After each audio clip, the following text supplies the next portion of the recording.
Your open letter to the Ethiopian people says you have great concern and sensitivity for the future of the country and the people.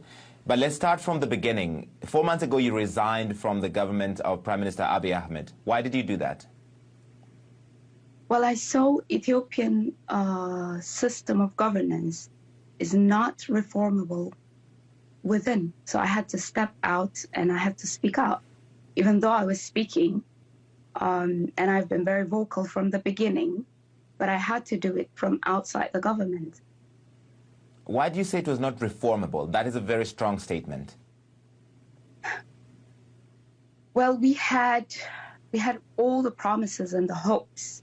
We had a young African rising prime minister with the hope of bringing new beginnings, and all those hopes were dashed. You were the first federal official, a senior government official, to say conclusively that rape was used as a weapon of war in the Tigrai conflict. But that was in a tweet. It didn't come in an official government report. There was no press release. Why did you do this in almost like in a personal capacity? I think I've explained a little bit on my Washington interview, the reasons behind why I had to do it on my personal Twitter, which was all the pressures coming from the government and the PP or the Prosperity Party to put the lead on or to cover up. So I had to use any means that I can come out and speak to the Ethiopian people as well as other stakeholders. Prime Minister Abiy Ahmed went to the front lines to lead the fight against the Tigray People's Liberation Front. You say in your open letter to the Ethiopian people that this is a man who has a Nobel Peace Prize in one hand and a gun in the other. As somebody who was in his government, what do you make of his handling of the situation? He's obviously mishandled this whole situation in the country.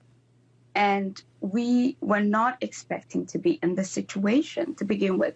So we have a prime minister who's holding a Nobel Peace Prize and a gun in the other, and the population is so polarized and divided. And the division among groups is beyond with deep-rooted issues. So on top of that, like I've said, we have a man who was supposed to lead the country out of all the problems that we had. Yet we regressed back and we are in this situation. And there's no way, I don't believe the prime minister has the capacity to bring the people out of this. And of course, I would repeat saying that we are a free fall of a one-man hubris and a one-man bravado and narcissism that has brought and led us to this mess. I have covered Ethiopia extensively. This is a very divisive subject. There are people who will call you a liar for even speaking out. So why are you doing this?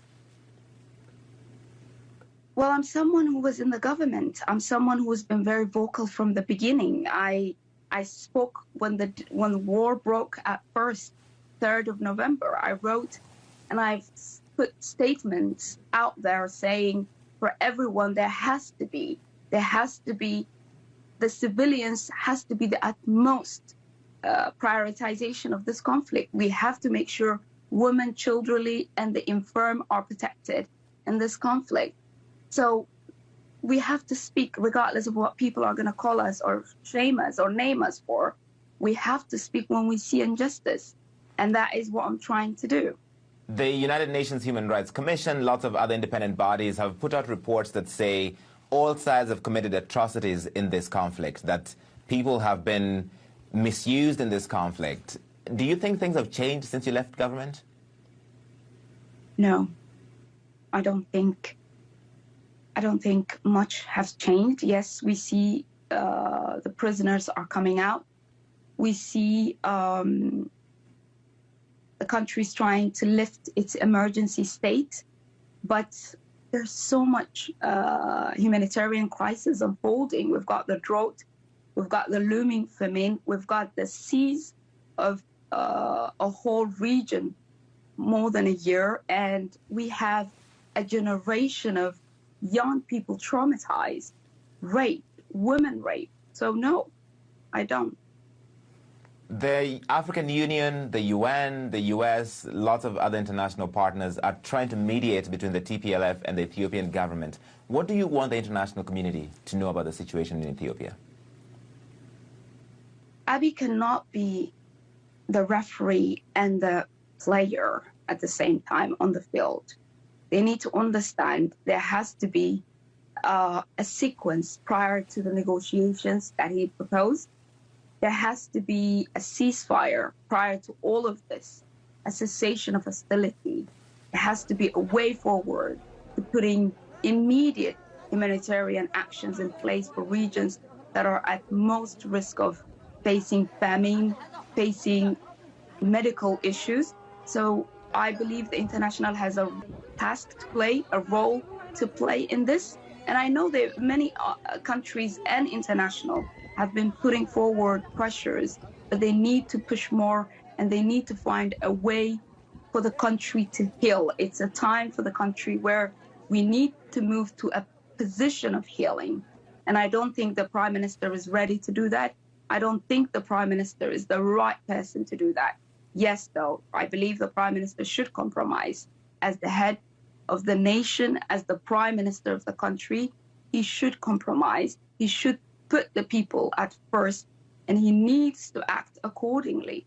He needs to come to his sense. The situation looks bleak in Ethiopia. What do you think in your mind is the future? What is the way forward out of this conflict that has been raging for 15 months? I want to send a message to the African Union, who's been irrelevant in this conflict. I believe the African summit is taking place in February. I hope when African countries come together that they will put forward a pressure as countries to say there needs to be a cessation of hostility, there has to be a ceasefire, and that their summit can put some pressure in the government as well as other active agents in this conflict. Filsan Ahmed Abdullahi, thank you for talking to us here on CNN. Thank you, Larry.